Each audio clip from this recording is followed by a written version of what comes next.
Disons que parfois, ce qu'il entend, ça le meurtrit. C'est très difficile, mais il ne le dit pas.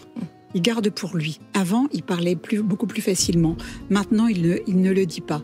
Et ça, je comprends, parce que s'il y a une chose qu'Emmanuel mérite, c'est le respect.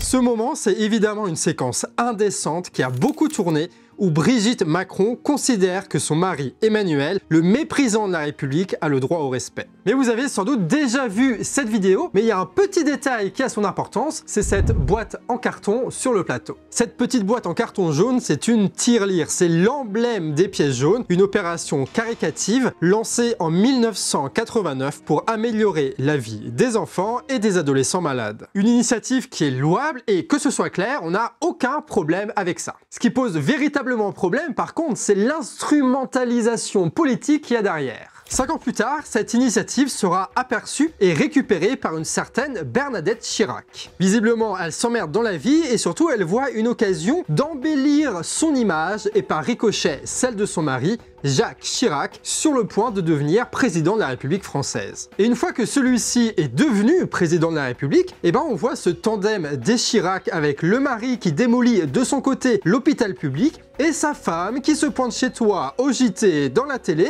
au moment du repas pour te tirer tes larmes et ton fric. À ce qui paraît, c'est à ça qu'on reconnaît les vampires, ils sont tout le temps assoiffés d'argent.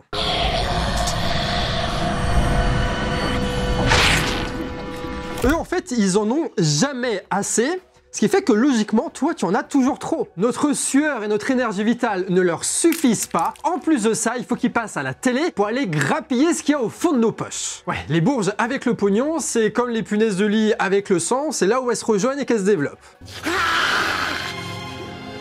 Il faut avouer que Bernadette, sur ce move, elle a une vibes de mafiosa. Tirée à 4 épingles, lunettes noires, flanquée de son homme de main, David Douillet. D'ailleurs, c'est quand même assez symboliquement dégueulasse quand tu penses que le gars avec lequel Bernadette va t'extorquer du pognon, c'est le gars qui est réputé être le plus fort à la bagarre. Ça ressemble un peu à l'intimidation quand même. Le tandem Chirac d'avant est aujourd'hui remplacé par le tandem Macron. Macron qui détruit les hôpitaux et Brigitte qui réclame des pièces. D'ailleurs, ils sont très inventifs dans cette équipe puisque cette année, ils ont carrément fait une hymne des pièces jaunes. Je dis bien une hymne des pièces jaunes avec des jeunes stars de la Starac et des gens qu'on connaît tous comme...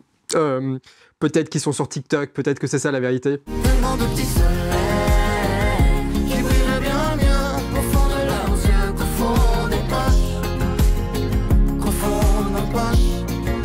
Et niveau com, ce genre de pratique, en vrai, c'est plutôt malin. Oui, parce que réfléchissez bien. Si on vous demande par commentaire de nous dire ce que vous pensez des pièces jaunes, vous avez deux choix. Soit vous dites que les pièces jaunes, c'est de la merde.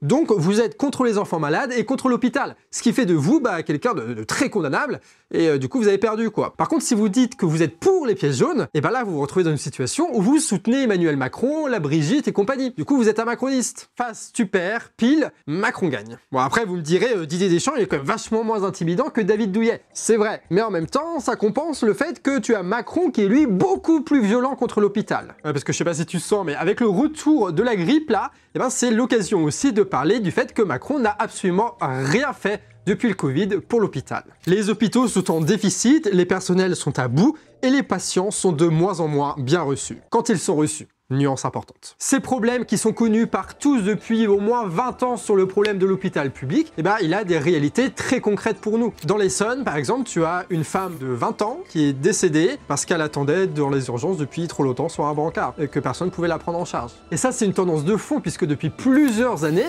tu as de plus en plus de gens qui meurent dans l'attente d'avoir des soins dans les urgences. En août 2024 à Nantes, ce sont 4 personnes qui décèdent dans l'attente d'avoir des soins. Et plus généralement, un Français sur 6 vit à plus de 30 minutes d'un hôpital public. Et en général, à beaucoup plus d'un médecin qui accepte des nouveaux patients, ça aussi. Et évidemment, si tu remontes aux causes qui font que tu as des maladies qui se développent, eh ben, on retrouve un des facteurs déterminants qui est celle de la précarité. En décembre, on a par exemple appris qu'il y avait eu un retour, notamment depuis l'après-Covid, du scorbut. Le scorbut, c'est un déficit de vitamine C qui arrive quand on mange pas assez de produits frais. Du coup, ils ont le scorbut. On parlait de scorbut par exemple pour des gens qui partaient, tu sais, genre dans des bateaux pirates et tout, ils mangeaient que du fromage hollandais pendant des années et des années sur leur bateau et du coup ils avaient le scorbut. Là on parle de maintenant aujourd'hui. Les gens ils ont pas de bouffe frais, tu vois. Du coup t'as des scorbuts, ça déchausse les dents. voilà, des gosses. Bref, on doit subir tout ça, déjà quotidiennement, mais c'est pas fini. On est à l'os, mais il va falloir quand même économiser 2 milliards d'euros sur la santé. C'est ce qu'a prévu le gouvernement Bayrou. Ce qui va tomber sur le dos des soignants et des patients. Et Aymeric, qui a fait cette vidéo, il a fait un grand calcul pour essayer de déterminer combien il fallait d'opérations pieds jaunes pour rembourser ces 3 milliards d'euros. Et ben, il en faut 2. Voilà, 2 opérations pieds jaunes par jour. Voilà, par jour. Ouais. Vous avez bien entendu, on nous emmerde avec cette opération piège jaune, mais rien que pour compenser ce que Macron va nous enlever dans la santé cette année, il va falloir organiser 700 opérations piège jaune cette année, 2 par jour. Les calculs sont pas bons, Kevin. Alors c'est très bien de faire des opérations piège jaune, mais à un moment donné, il faut arrêter de nous foutre de notre gueule quand même. Hein. Notre impôt, c'est notre argent, la santé, c'est l'une de nos premières préoccupations, donc comment ça se fait que notre putain de pognon n'aille pas dans les putains d'hôpitaux à un moment donné? On en a marre des opérations pieds jaunes, ce qu'on veut, c'est des lignes comptables pour l'hôpital public. Et des meilleurs salaires pour les soignants, et des meilleures conditions de travail, et des nouveaux hôpitaux là où ça a été détruit, et des nouveaux médecins là où il y a des déserts médicaux, etc. etc. Et des véritables industries publiques qui font qu'il n'y aura pas de pénurie de médicaments tous les 4 jours aussi, ça peut être pas mal. Donc Brigitte, est-ce que ce serait pas une bonne idée d'appeler ton mari juste pour essayer de le convaincre de saigner un petit peu moins les hôpitaux avant de réclamer et de quémander du pognon au peuple? C'est quand même un délire, je veux dire, ils te tondent et ils t'exploitent dans tes boulots de merde qui tuent jusqu'à la corde, et au moment où tu tombes malade, eh ben non, il n'y a plus d'hôpital public, on se dit, oh, bon, vas-y, va aux urgences, peut-être tu vas y crever parce qu'on va pas te soigner. Alors tu te retrouves chez toi, t'as froid, c'est l'hiver, bah oui, bah t'as pas de pognon pour le chauffage, parce que t'as les putains de factures d'électricité qui ont augmenté encore et encore, on sait pas trop pourquoi, mais ça continue d'augmenter, bref, et là tu te rends compte que tu as Brigitte Macron qui te demande du pognon à toi qui en as pas, pour des hôpitaux publics qui auraient dû être financés par les impôts que tu payes tous les jours. Non mais la meuf, elle te demande ça entre 2 séquences shopping à Louis Vuitton. Je suis même sûr qu'elle paye même pas les fringues à Louis Vuitton parce que c'est Bernard Arnault qui lui offre ça. Et la meuf, après, elle dit qu'il faut être généreux. Ah non, mais si elle vendait sur Vinted sa collection Louis Vuitton, t'inquiète qu'elle va pouvoir en financer des hôpitaux, hein. Ouais, non, parce que la générosité, c'est quand même mieux quand c'est les autres, tu vois, hein, parce que bon, quand même, les Louis Vuitton, c'est important. Comme dirait Coluche, les pauvres, ils ont pas beaucoup de pognon à donner, qu'est-ce qu'ils sont nombreux, hein. Mais vous imaginez le niveau d'indécence par rapport à ça, et le pire, c'est que c'est pas fini, c'est qu'elle ne réclame pas que du pognon. Non, non, non, non, elle demande à ce qu'on soit gentil avec Macron, qu'on respecte Macron après tout ce qu'il a fait. Elle réclame qu'on dise merci à Macron. Disons que parfois, ce qu'il entend, ça le meurtrit. C'est très difficile, mais il ne le dit pas. Il garde pour lui. Avant, il parlait beaucoup plus facilement. Maintenant, il ne le dit pas. Et ça, je comprends, parce que s'il y a une chose qu'Emmanuel mérite, c'est le respect. Je crois qu'on a oublié de nous dire merci. C'est pas grave, ça viendra avec le temps.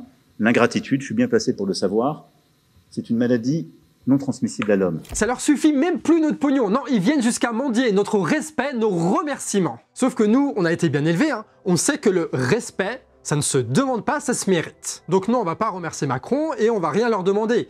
On va plutôt tout leur prendre. Genre par exemple leur État, leur banque, leurs grandes entreprises et leurs grands médias. À nous le peuple d'avoir tous les outils qui permettent de construire la société que nous voulons et faire face aux défis qui sont les nôtres dans cette génération. Et puis bah pour ceux qui avant possédaient les médias, les banques, les entreprises et l'État là, bah ouais, on va leur trouver des trucs à faire, genre il faut toujours des gens pour récolter les patates par exemple. Peut-être pour tailler les poireaux comme ça à 6h du matin là, ça peut être pas mal. Et c'est toujours mieux que ce qu'on a réservé à ceux qui étaient là avant.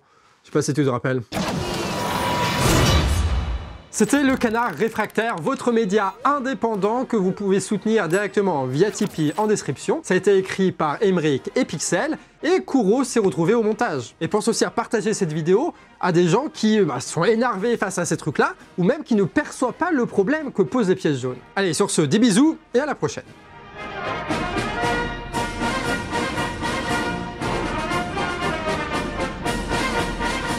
Ouais.